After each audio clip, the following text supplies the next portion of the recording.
जो dressing sense है वो ऐसा होना चाहिए जो आपके कल्चर को डिफाइन कर सके। मैं मानती मैम हूँ कि बॉयज कोट पैंट हम लोगों ने, यस यस, मैम बॉयज के लिए टाई जो है वो मैंडेटरी है या फिर उसको मतलब अवॉइड कर सकते हैं, या फिर उसका क्या कहते हैं रॉन्ग इफेक्ट पड़ सकता है? हाँ ये देखिए मैंडेटरी वाली जो बात है ना, मैंडेटरी कुछ भी नहीं है। मैंडेटरी तो फीमेल के लिए साड़ी भी नहीं है, ठीक है, आप सूट भी पहन सकते हैं। मेल जो है कैंडिडेट वो सिंपल शर्ट पैंट पहन सकता है, मैंडेटरी नहीं सिंपल होता। शर्ट पैंट पहनने या फिर जैसे कोई सूट वगैरह पहने तो उससे अच्छा इंप्रेशन पड़ेगा, ऐसा है? हाँ यस राइट, मैंडेटरी यहाँ कुछ नहीं होता। आप एग्जामिनर के सामने फर्स्ट लुक आपका क्या आता है, आप लापरवाह दिख रहे हो, या आप कोई भी काम एमी एमी करने वाले दिख रहे हो, या आप सही में सेंसिटिव हो काम करने के लिए, ये दिखता है। और टीचिंग फैकल्टी के लिए, यदि मैं टीचिंग फैकल्टी के लिए इंटरव्यू लेने जाती हूँ तो मेरा सबसे पहला जो ध्यान होता है वो ड्रेस पर होता है। तो ड्रेस को आप लोग बिल्कुल हल्के में नहीं लीजिएगा। यदि आप साड़ी पहन रहे हो तो ये बहुत अच्छी बात है, यदि आप कोट पैंट पहन रहे हो तो ये बहुत अच्छी बात है। वेल मेंटेन होना बहुत ही जरूरी है। तो पहला इंप्रेशन आपका इससे होगा कि आप ड्रेस क्या पहने। दूसरी बात, अब जब आप एंट्री करने जाइए तो पहले आप 2 घूंट पानी पीकर जाइएगा, वॉशरूम होकर जाइएगा, क्योंकि ये जो स्ट्रेस होता है ना ये मेंटल होता है। आपको हर जगह से दिखेगा, हो सकता है आपका मुंह सूख रहा हो, क्योंकि बहुत सारे विद्वान लोग वहां पे बैठे होते हैं और अक्सर ऐसा होता है कि थोड़ा सी नर्वसनेस होती है, और अक्सर क्या 98% होता है।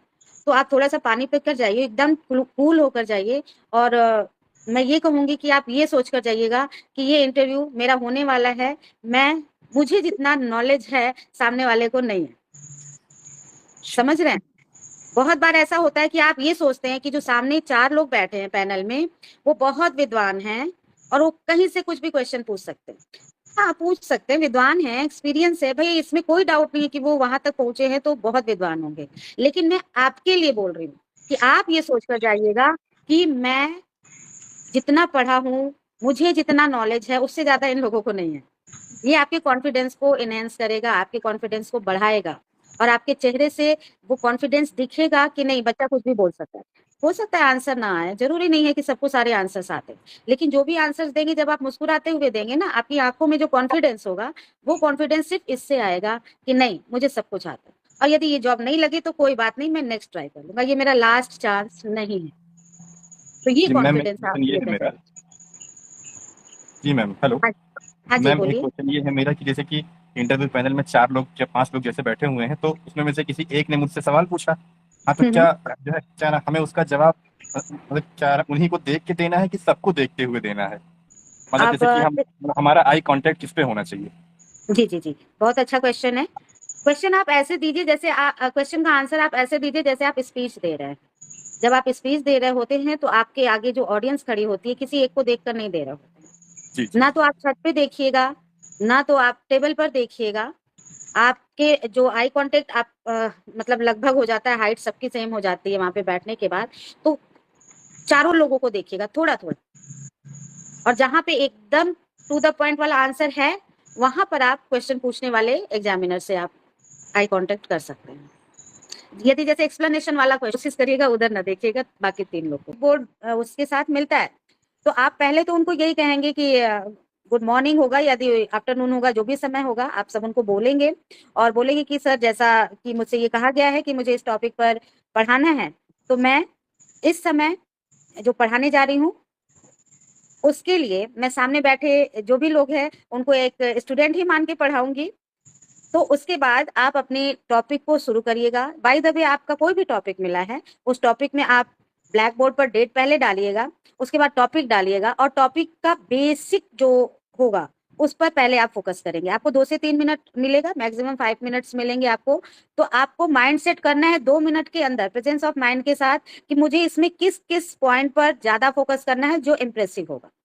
सभी बच्चों के सब्जेक्ट्स अलग होते हैं तो मैं टॉपिक पर नहीं जाऊंगी, लेकिन जो टॉपिक का बेसिक चीज होगा, बेसिक नीड होगी कि इस पॉइंट को यदि मैं बताऊंगी या बताऊंगा तो ज्यादा ये दिखेगा कि मेरे पास नॉलेज है। और सबसे बड़ी बात होती है ना कि आप जब इंटरव्यू देने जा रहे हैं तो उन्हीं चीजों को बताइए जिसके बारे में आपको नॉलेज है, क्योंकि एग्जामिनर जो होता है उन्हीं में से पूछता है, उसी से रिलेट करके क्वेश्चन पूछता है। तो ये आपके ऊपर डिपेंड करता है कि जी आप मैम, एक एग्जामिनर क्वेश्चन से मेरा कौन था। सा। जी जी। मैम जैसे कि जब हम क्या नाम है बोर्ड के सामने हम पढ़ाएंगे, वहां बोलेंगे, तो मतलब हमारा हाथ कैसा होना चाहिए? स्ट्रेट होना चाहिए कि ऐसे सामने बंधा होना चाहिए? मतलब जैसे कि पेट पे बांध लेते हैं ना, वैसा होना चाहिए कि स्ट्रेट एकदम सावधान खड़े रहेंगे? नहीं, सावधान है। टीचिंग जो होती है वो सावधान की मुद्रा में नहीं होती है। टीचिंग जो होती है साइड से खड़े होना होता है आपके ब्लैक बोर्ड पे। जब आप लिख रहे होते हैं तो ऑब्वियसली आपका बैक होता है एग्जामिनर्स के मुंह के सामने, और जैसे ही आप लेक्चर देने लगते हैं तो आप साइड होंगे आप, और फ्रंट पे आपका चेहरा होगा। दूसरी बात, कभी भी हाथ बांध कर या हाथ पीछे करके, या विश्राम वाली एक मुद्रा होती है जो लड़के करते हैं ना, पीछे हाथ बांध देते हैं और खड़े हो जाते हैं दोनों जी पैरों के जी बीच में थोड़ा सा गैप करके, ना बिल्कुल नहीं। आपको समझ जाना है कि सामने छोटे बच्चे खड़े हैं और मुझे कुछ भी पढ़ाना है इनको, मुझे हाथ नहीं बांधना है वहां पे, न पीछे ना आगे ना स्ट्रेट। आपको एक्शन देना है। यदि आप बहुत ज्यादा हाथों को भी मत डाल हिलाइएगा, लेकिन जहां आपको समझाना है आप ऐसे समझा सकते हैं, ब्लैक बोर्ड के सामने उंगली दिखाकर समझा सकते हैं। तो ये चीजें होती हैं, हाथ नहीं बांधिएगा। जी गुड जी इवनिंग मैम, मेरा गुड नाम इवनिंग। डॉक्टर ज्योति गौर है मैम। मैम एक्चुअली मुझे ये जानना है कि हम लोग, मैं लास्ट इंटरव्यू में गई थी, सिंपल साड़ी वियर करके गए थे, तो हम लोग साड़ी पे ब्लेजर भी वियर कर सकते हैं क्या? अब बेटा देखिए, यदि मौसम के अकॉर्डिंग होता है, ओके मैंने मैम। कहा ना कि ये जो टीचिंग प्रोफेशन है ये बहुत ही आइडियल प्रोफेशन है। अंतर समझिए, टीचिंग प्रोफेशन में आप कहीं भी बोलेंगे तो लोग एक बहुत ही सिंपल सा क्लासिक जो ड्रेसअप होता है, लड़कों के लिए शर्ट पैंट होता है, लड़कियों के लिए साड़ी होती है। बहुत बिजी शेड्यूल है तो टीचिंग में, इंटरव्यू की बात नहीं कर रही, टीचिंग में भी जी बहुत बिजी शेड्यूल है तो सूट भी लोग पहन लेते हैं। लेकिन वही आप प्राइवेट सेक्टर में जब जाते हैं तो आपको वो बैकवर्ड लगता है। तो हर प्रोफेशन की बात अलग है। हमारे टीचिंग प्रोफेशन की गरिमा यही है कि बहुत ही हमें सोबर सा सूट पहनना है, या साड़ी पहननी है, या हमें शर्ट पैंट पहनना है, और इंटरव्यू के समय कोट पैंट पहनना है। तो मैम साड़ी पे ब्लेजर डिपेंड नहीं, ऑन कि मौसम कैसा है। मौसम के अकॉर्डिंग बेटा, फैशन को उसमें बिल्कुल ऐड नहीं करिएगा। यदि गर्मी का नहीं। मौसम है तो आप ब्लाउज पहनिए, और यदि ठंड का मौसम है तो आप ब्लेजर ऑफ कोर्स आप पहन सकते हैं। Okay, thank you so much ma'am. Next Aparna, Aparna है और मंजुला। हाँ हेलो मैम। हाँ good Aparna. Evening hello. Ma'am. अभी जो डिस्कशन चल रहा था उससे डिफरेंट थोड़ा मेरा क्वेश्चन है।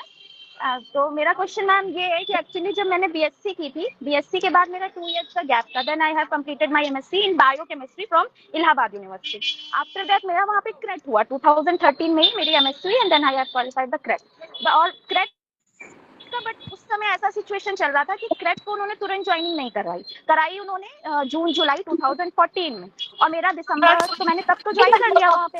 एंड देन आफ्टर इन दिसंबर में मेरा जीआरएफ हो गया, CSIR जीआरएफ। तो मैंने 6 इधर का 1 साल का गैप ये हो गया मैम, क्योंकि जब जीआरएफ का रिजल्ट आता है तो वो 2015 में आता है। तो मैंने फिर यहाँ CSIR IITR लखनऊ ज्वाइन किया 2015। तो मैम ये मेरे गैप आ रहे हैं, इनको मैं कैसे इंटरव्यू में से बोल पाऊंगी, क्योंकि उधर तो चलिए कुछ पर्सनल इश्यूज थे, बट इधर ये भी क्वेश्चन आ जाएगा कि आपने इलाहाबाद यूनिवर्सिटी ज्वाइन करके फिर उसको छोड़ दिया। ठीक है, लेकिन मेरा हमेशा से मोटो ये था कि मुझे CSIR इंस्टीट्यूट से PhD करनी है, लेकिन ये आंसर मैं वहां नहीं दे सकती हूँ। तो मुझे नहीं पता, इसका आंसर मैं नहीं क्रैक कर पा रही हूँ कि मैं इसको कैसे जस्टिफाई करूंगी इस वाले गैप को, क्योंकि ये गैप तो वहां पे इसलिए आया क्योंकि उन्होंने ही 2014 में उन्होंने ज्वाइनिंग कराई थी। 13 में होनी थी बट ज्वाइनिंग उन्होंने 14 में कराई थी। तो मैम इसको कैसे करेंगे? देखिए बेटा, आप जो एक्चुअली एकेडमिक प्रॉब्लम्स आती है, जैसे आपने 13 में क्वालिफाई किया, उन्होंने 14 में ज्वाइन कराया, फिर आपने जब CSIR निकाला JRF तो आपने 15 में उसको ज्वाइन किया, तो ये हाँ। वहाँ पे बैठे प्रोफेसर्स को पता होता है। इस अच्छा। गैप के बारे में प्रोफेसर्स एक्सपीरियंस होते हैं, उनके रिसर्च स्कॉलर्स उनके अंडर में तमाम रिसर्च हो रहे होते हैं, तो इससे उनको प्रॉब्लम नहीं होगी। प्रॉब्लम आपके उधर की गैप में होगी जब आपने हाँ। BSc और MSc के बीच में गैप डाला था। हाँ। तो तमाम पर्सनल प्रॉब्लम्स हो सकती हैं, फाइनेंशियल प्रॉब्लम्स हो सकती हैं। तो आप ये बता सकते हैं कि सर मेरी फैमिली प्रॉब्लम जो थी वो मुझे अलाउ नहीं कर पा रही थी कि मैं तुरंत कंटिन्यू कर सकूं अपने पढ़ाई को, तो मुझे गैप उस लगा, और उसके गैप के बाद जब मैं सक्षम हो गई या मेरी फैमिली सक्षम हो गई तो फिर मैंने शुरू कर दी पढ़ाई। मैम एक्चुअली उस समय मेरा मेडिकल इश्यूज हुआ था, मुझे आईज में प्रॉब्लम हुई थी, तो मेरा वो गैप नहीं, हुआ। इतना कोई पढ़ी थी वो मेहनत पढ़ के यूजीसी नेट क्वालिफाई किया। तो उसके बाद अब ये असिस्टेंट प्रोफेसर का चल रहा है, तो मेरे से ये स्विच का पूछा जाता है, तो ये बहुत बड़ा क्वेश्चन रेज हो जाता है। तो आप ये आंसर करेंगे कि जो भी सर या मैम आपसे क्वेश्चन पूछ रहे होंगे, आप उनसे ये कहेंगे कि मेरे घर में सर एक हेल्थ इशू थी, मेरी माँ को ये प्रॉब्लम थी, और जब मैं उनकी सेवा कर रही थी तो मुझे न्यूट्रिशन पे इतना वर्कआउट करना पड़ा उनकी सेहत को ठीक करने के लिए कि मैं इसकी तरफ अट्रैक्ट हो गई। मुझे ये सब्जेक्ट बहुत अच्छा लगने लगा, तो मैंने अपनी जो लाइन थी उसको इधर की तरफ शिफ्ट कर दिया। क्योंकि मुझे लगता है कि जिसमें आपकी रुचि हो, यदि उस क्षेत्र में काम किया जाए तो हम सफलता की गारंटी तो नहीं होती, लेकिन कुछ अच्छा करने की गारंटी जरूर होती है। तो मेरा इंटरेस्ट इस साइड में न्यूट्रिशन में आ गया, तो मैं इसमें आगे काम करने लगी। ठीक है, गुड। पर मैम फिर वो क्वेश्चनिंग करते हैं तो बहुत ज्यादा डीप में चले जाते हैं। जी नहीं, आप आंसर्स ऐसे करिए कि एग्जामिनर्स को डीप में जाने की जरूरत ना पड़े। आप आंसर्स में 1-2 सेंटेंस ऐसे यूज करिए कि वो डिस्ट्रैक्ट होके दूसरे साइड में आ जाए, क्योंकि हम लोग क्वेश्चन सोच कर नहीं जाते हैं। इतने जी। इंटरव्यूज होते हैं, कैसे कोई क्वेश्चन रट कर जाएगा? हम लोग लिख कर भी नहीं जाते, कुछ सोच कर नहीं जाते। जी वहां पर ऑन द स्पॉट हमसे खुद ही कैंडिडेट क्वेश्चन पूछवाता है, वो मुझे पुश करता है कि आप मुझे इससे रिलेटेड क्वेश्चंस अच्छा। पूछिए। नमस्ते मैम, मेरा ठीक है नाम मैम, वीना मैं है और मेरा इसी भी डायरेक्शन होम से साइंस से तैयारी पीएचडी करूंगी। है। जी ओके, हाँ वीना कंटिन्यू करो बेटा। मैम मेरे साथ भी एक प्रॉब्लम है, जैसे मैंने आर्ट साइड से होम साइंस किया है, बीए एमए। तो मुझसे क्वेश्चन यही उठते हैं कि आपने एमएससी नहीं किया है, तो मैं आपने तो क्या बीएससी किया है? मैं बीए एमए बी नहीं, तो पीएचडी। इंटर आपका साइंस था ना? आपका सॉरी मैम, साइंस बैकग्राउंड कब था बेटा? मैम मेरा साइंस बैकग्राउंड 10th तक रहा है, हाई स्कूल तक। तो क्वेश्चन क्या है आपका? मैम जैसे मैंने बीएचयू का इंटरव्यू दिया था, तो उन्होंने पहले यही पूछा कि आपने एमएससी किया है या एमए किया है। तो मैंने बोला एमए किया है। मतलब एक गलत मतलब मुझे लगता है इंफीरियरिटी और सुपीरियरिटी का कुछ चक्कर रहता है। मतलब उनको होम किस साइंस से चीज? लगता है एमएससी करना चाहिए था, ऐसा कुछ हाँ, उनका माइंड में पहले से। स्पेशलाइजेशन, हाँ स्पेशलाइजेशन भी होता है। और दूसरा ये, मैं जहाँ से बिलोंग करती हूँ वहाँ एमएससी जिस टाइम पे मैंने किया था उस टाइम पे नहीं था। तो सिंपल आंसर है कि मेरे घर में सब परमिशन नहीं थी कि मैं आउट ऑफ सिटी जाकर कुछ पढ़ाई कर सकूं, या मेरे घर की परिस्थितियां ऐसी नहीं थी जो अलाउ कर सकती थी। और मेरे यहाँ जो इंस्टीट्यूट था वो सिर्फ मुझे एमए की ही पढ़ाई करा सकता था।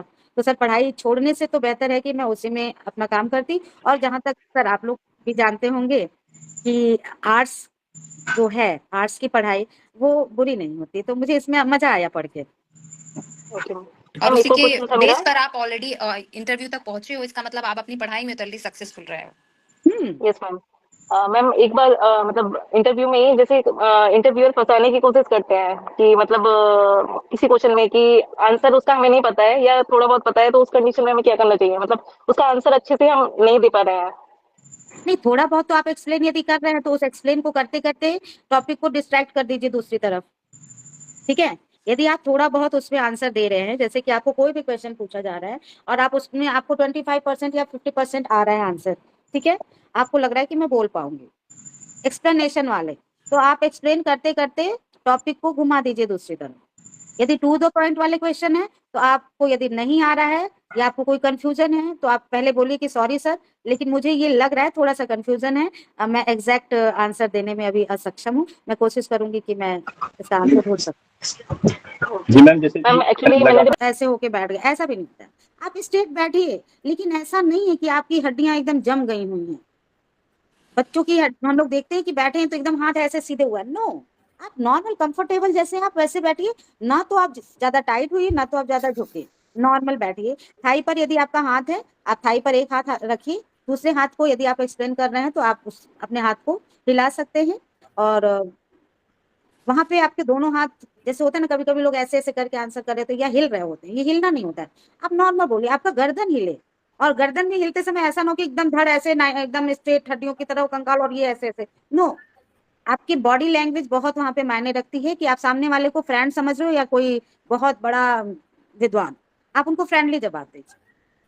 मैम थोड़ा पॉस्चर का जो वहाँ पे जो बैठने का जो पॉस्चर होता है मैम, उसका एक आइडिया जो होता है मैम, वो एक अगर मैम प्रोवाइड करा दे तो ज़्यादा बेहतर रहेगा। मतलब जैसे हम कुछ एक्सप्लेन करते हैं तो मतलब उसका जो पॉस्चर है वो हमें कैसा रखना, तो अगर उसकी प्रैक्टिस हो जाए तो वो ज़्यादा अच्छा रहेगा। अभी आई थिंक अंतिमा मैम ही बता पाएंगी कि मैं उसको प्रैक्टिकली आपके सामने कैसे प्रेजेंट कोशिश नहीं करूं। कर नहीं रहे हैं, मतलब देखो ये बैकग्राउंड में हमारी तैयारी चल रही है, अब कितना हो सकता है कि देखो, क्योंकि हम अगर हम मॉक इंटरव्यू करवाएंगे भी तो हम यहाँ यही करवा सकते हैं, मतलब लखनऊ में करवाएं। अब कितने लोग तुम आ सकते हो, कहाँ से आ सकते हो, वो उसकी हम प्रिपरेशन एक कर रहे हैं, देखें आप वो कितना सक्सेसफुल हो सकता है, ताकि आप लोग की तैयारी उस स्तर तक हो। ठीक, और अगर ऐसा नहीं हो पाता है तो हम प्रॉपर कह सकते हैं ना, मैं इंडिविजुअल गाइडेंस के थ्रू भी हम प्रोवाइड करेंगे सबके लिए। तो आगे है हमारे पास प्लान, देखिए कितना हो सकता है। लेकिन आप लोग के प्रश्न से ही निकल के, जैसे आपने भी ये क्वेश्चन पूछा, आपके उससे ही निकल के आ रहा है कि आपकी नीड और कितनी है। ठीक है, तो हम प्लान में है। मुझे पता है कि सर जुड़े हुए हैं, अभिषेक सर जी जुड़े हैं, वो प्लान कर रहे हैं, वो बैकग्राउंड में पूरा देखते रहते हैं, और सारी जो कह सकते हैं वो पूरा निर्देशन है ना, वो ही कर रहे हैं। और आपके हर एक छोटी छोटी बात को वो नोट करते हैं, आपके हर क्वेश्चन को वो देखते हैं। और मैं भी नहीं देख पाती हूँ उतना, वो नोट करते हैं और आपकी नीड के हिसाब से काम करते हैं। तो मुझे अभी मैं आप लोगों को केवल ये बता सकती हूँ कि हम कोशिश कर रहे हैं कि इसमें भी करें। और अगर वो नहीं हो पाता है, मतलब आपके कितना इंटरेस्ट होता है या आप कितना आ सकते हो, क्योंकि हम हर शहर में नहीं जा सकते, हम एक जगह ही अपना सेटअप बना सकते हैं। मैम भी को भी हम वहाँ बुला सकते हैं और भी हमारे एक्सपर्ट आ सकते हैं। अब आप लोगों में से कितनों का रुझान होता है या कितनों का फीडबैक इस तरीके से आता है, उस पर डिपेंड करता है कि आगे की प्लानिंग क्या होगी। अदरवाइज हम इंडिविजुअल गाइडेंस आपको आपके जहां भी आप हैं ऑनलाइन ही प्रोवाइड करवाएंगे। ठीक है, नहीं, मैम आपके जैसे क्वेश्चन से एक मतलब ऑटोमेटिकली एक आंसर मेरे दिमाग में आ गया कि आपका वो अभी तक आपकी तरफ से कोई क्वेश्चन ऐसा नहीं आया।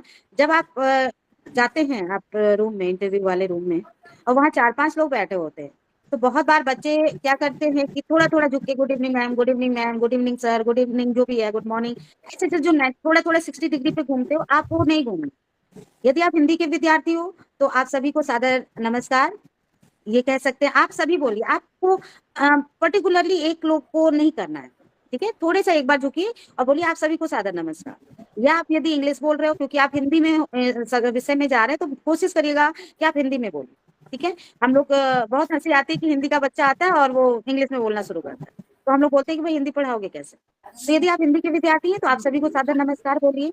यदि आप अदर किसी सब्जेक्ट के हैं तो आप ये बोल सकते हैं कि good morning to all of you sir या मैम, मेरा नाम ये है और मैं यहाँ पर इंटरव्यू देने आया हूँ, ठीक है। तो ये सिंगल जो झुकते हैं आप लोग, ये सिंगल ना झुका कर, उसमें आपका कॉन्फिडेंस थोड़ा सा लूज दिखता है हम लोगों को। और मैम एक क्वेश्चन मेरा और था कि पूछ सकता हूँ? हाँ जी मैम जैसे कि जैसे पूछा जाता है कि जैसे नॉर्मली है कि टेल मी अबाउट योरसेल्फ, तो उसमें मैम बताने को तो फिर बहुत कुछ है, मतलब उस कम टाइम में हमें मतलब कॉम्प्रेस टाइप में हमें क्या चीजें बतानी होती हैं इसमें? किसके बारे में? जैसे मैम कम टाइम में हमें जैसे टेल मी अबाउट योरसेल्फ में बोलना है, तो मैम इसमें हम क्या चीजें इंक्लूड कर सकते हैं? जैसे बोलने को तो अपने बारे में मैम मतलब बहुत सारी चीजें हैं। अच्छा, अबाउट योरसेल्फ। जी अबाउट योरसेल्फ ना? जी मैम। हाँ, पहले बात तो आपका जो इंट्रोडक्शन होता है वो आप यदि आप यूपीएचएससी यूजी यहाँ से हुआ है इस सत्र में, मेरा पीजी यहाँ से हुआ है इस सत्र में, और मेरी पीएचडी यदि नहीं हुई है कोई बात नहीं, मैंने नेट इस सत्र में इस साल में क्वालिफाई किया है और मेरा जो इंटरेस्ट है वो इस क्षेत्र में है, बस। मैम जैसे कि ईयर का इंक्लूड करना जरूरी है कि मैं ऐसे बोल सकता हूँ कि I did my graduation and post graduation from Gorakhpur university? नहीं, एक्चुअली देखिए अंतर क्या पड़ता है कि जब आपकी एज 25 या 26 या 27 है, ठीक है, ओके, और आप रिटन क्वालिफाई करके आए, तो हम इम्प्रेस होते हैं कि इतनी कम उम्र में बच्चा यहाँ पहुंच गया, समझ रहे हैं। तो यदि आप ईयर बताते हैं तो अच्छा ही होगा। यदि आपका थोड़ा सा गैप हो गया है तो ईयर मत बताइएगा। जैसे आपने बता दिया कि I did by post graduation from Gorakhpur university, ठीक है, तो आपका सब्जेक्ट यदि एंशिएंट हिस्ट्री है तो वो गोरखपुर को जोड़कर क्वेश्चन पूछ लेंगे। तो जिस स्टेट में यदि आपके मुंह से कोई जगह मिल रहा है, कोई स्टेट आ रहा है, कोई डिस्ट्रिक्ट आ रहा है, कोई टाउन आ रहा है, तो उस टाउन से रिलेटेड क्वेश्चन पूछिएगा। जैसे कि आप यदि लखनऊ बता रहे हैं तो लखनऊ में तमाम आर्किटेक्चर है, तमाम नवाबों का शहर है ये, तो बहुत सारे क्वेश्चन पुटअप होते हैं, तो आंसर वही करिएगा जिसके बारे में आप कुछ आंसर बता सके क्वेश्चन पुटअप होने के बाद। Okay, thank you ma'am. आप भी कुछ प्रोबेबल क्वेश्चंस बता दीजिए जिससे कि थोड़ा सा हम मतलब मेंटली प्रिपेयर हो जाएं सब लोग, कुछ स्टैंडर्ड क्वेश्चंस। उससे पहले मैं एटलीस्ट बच्चों के सारे क्वेश्चन हो जाए। साक्षी सांगवान, अभी